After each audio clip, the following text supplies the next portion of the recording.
Assalamualaikum warahmatullahi wabarakatuh. Teman-teman, ada beberapa asumsi dasar untuk membentuk pola sudut pandang dalam melihat perilaku, proses perolehan informasi, dan nilai-nilai pribadi. Yang pertama, mari kita hormati cara orang lain membentuk dunianya. Mereka bukanlah kita, dan kita semuanya terbentuk dari keturunan, kemudian lingkungan teman, dan juga pengalaman pribadi yang kita terima selama hidup kita. Maka tidaklah heran kalau orang lain ini berbeda dengan kita. Dan sekali lagi, kita tidak boleh memaksakan supaya orang lain itu akan sama dengan kita. Kemudian yang kedua, peta bukanlah wilayah, persepsi Anda bukanlah hidup Anda. Jadi jangan sekali-kali kita melihat orang lain atau menilai orang lain hanya dari sampel dari yang kita lihat saja. Karena mereka tentunya lebih luas, memiliki karakter yang lebih dalam, dan belum tentu kita tahu akan kedalaman-kedalaman tersebut. Kemudian selalu ada maksud baik di balik tingkah laku. Percayalah teman-teman, apapun yang mereka lakukan pasti mengandung unsur-unsur kebaikan, walaupun persepsi tentang kebaikan itu berbeda dengan penilaian kita. Orang-orang melakukan hal-hal terbaik sebatas sumber-sumber yang mereka miliki. Ingat ya teman-teman, setiap orang memiliki keterbatasan dan mereka selalu berusaha melakukan yang terbaik tapi berada di bawah batasan-batasan yang mereka miliki. Tidak ada orang yang kaku, hanya komunikator yang kurang fleksibel. Nah, ini dari pengalaman saya pernah melihat beberapa mahasiswa, kenapa mereka seolah-olah kaku ketika mempresentasikan sesuatu di depan kelas.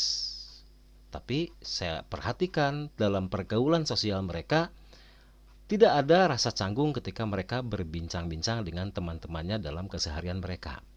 Ya, jadi di sini sebetulnya tidak ada orang yang kaku, hanya kurang fleksibel saja. Kemudian makna dari komunikasi adalah respon yang Anda peroleh. Jadi komunikasi tidak ditentukan dengan seberapa lancar Anda berbicara, tapi komunikasi adalah seberapa efektif pesan yang akan Anda sampaikan kepada orang lain. Bisa jadi pesan ini akan efektif apabila disampaikan melalui bahasa tubuh, ya, dengan isyarat tertentu, dan tidak selamanya dilakukan dengan kata-kata. Orang yang fleksibel akan lebih mudah mengontrol dirinya. Jadi intinya di sini, semakin banyak Anda bergaul, ya, Anda akan lebih fleksibel dalam berinteraksi dengan orang lain. Tidak ada kegagalan, hanya umpan balik yang kurang tepat. Jadi tidak usah menghakimi diri Anda kalau misalkan target yang Anda inginkan itu tidak tercapai. Bisa jadi itu adalah pintu pembuka untuk hal-hal yang lain yang akan mengarah pada kesuksesan Anda di kemudian hari. Setiap pengalaman memiliki struktur tersendiri. Jika Anda mengubah strukturnya dengan sendirinya, pengalaman Anda akan berubah. Saya pernah punya pengalaman yang kurang baik ketika saya kuliah. Waktu itu semester 3, saya banyak main, kemudian saya kurang begitu peduli dengan yang namanya mata kuliah, tidak peduli dengan yang namanya kehidupan kampus. Saya lebih asik dengan kehidupan saya sendiri, sehingga tidak heran waktu itu saya mendapatkan tamparan yang luar biasa. Saya mendapatkan indeks prestasi 1, betapa malunya saat itu bisa jadi salah satu aib terbesar dalam kehidupan saya. Nah, kemudian saya berusaha berubah. Saya menjadikan momen itu adalah momen perubahan dalam diri saya. Saya mengingatnya kembali bukan untuk disesali, tapi untuk memacu saya untuk berubah. Dan pada akhirnya saya bisa membayar kesalahan saya di semester-semester berikutnya. Ya, jadi tidak usah malu, tapi jadikan itu sebagai pemicu Anda untuk berubah. Kemudian manusia mempunyai 2 tingkatan komunikasi, yaitu kondisi sadar dan bawah sadar. Kalau ke dalam kondisi sadar, manusia berarti berkomunikasi dikendalikan dalam otak sadarnya. Tapi ada juga manusia dia berkomunikasi menyampaikan pesan dengan kondisi bawah sadar. Contoh, seseorang yang memiliki masalah, secara sadar dia akan berusaha untuk menyembunyikan masalahnya tersebut. Tapi bahasa tubuh, mikroekspresi ya ini tidak bisa disembunyikan. Ya, jadi komunikasi inilah yang tersampaikan kepada orang lain. Semua orang memiliki cukup sumber guna berubah ke arah yang lebih positif. Sumber-sumber itu berada di pengalaman masa lalu masing-masing. Ya, untuk bisa berubah, modalnya semuanya sudah berada dalam diri Anda masing-masing. Ya, dan sumber-sumber itu berada dalam masa lalu Anda. Ya, dan Anda akan berubah dan Anda akan sukses berdasarkan sumber-sumber yang Anda miliki yang bersumber dari masa lalu Anda masing-masing.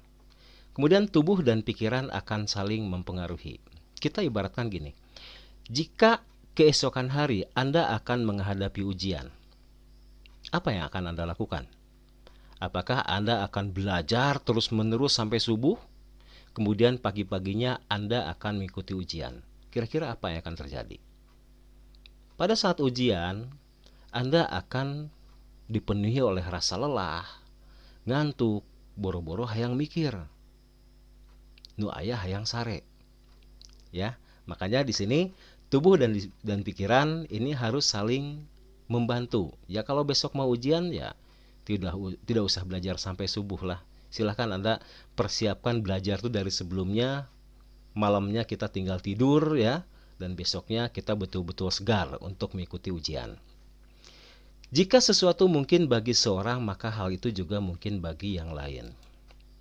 Teman-teman, tidak ada satu bayi pun di dunia ini yang terakhir sudah tertera label di badannya. Misalkan, ieu budak pijadieun presiden. Ini calon dokter. Ini calon politikus. Tidak ada. Semua terlahir sama. Kalau diibaratkan harddisk, bayi itu terlahir dengan harddisk yang kosong. Ya. Pengalamanlah yang akan mengisi harddisk itu sehingga membentuk orang tersebut menjadi sesuatu. Oke? Jadi sekali lagi, jika sesuatu mungkin bagi seorang, maka hal itu juga mungkin bagi yang lain. Saya bertanggung jawab tentang pemikiran saya. Oleh karena itu, saya bertanggung jawab akan hasil yang saya peroleh. Apapun hasil yang Anda peroleh hari ini adalah produk dari masa lalu Anda.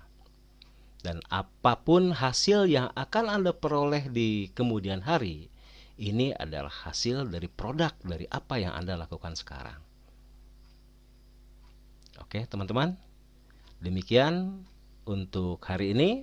Semoga bermanfaat. Wassalamualaikum warahmatullahi wabarakatuh.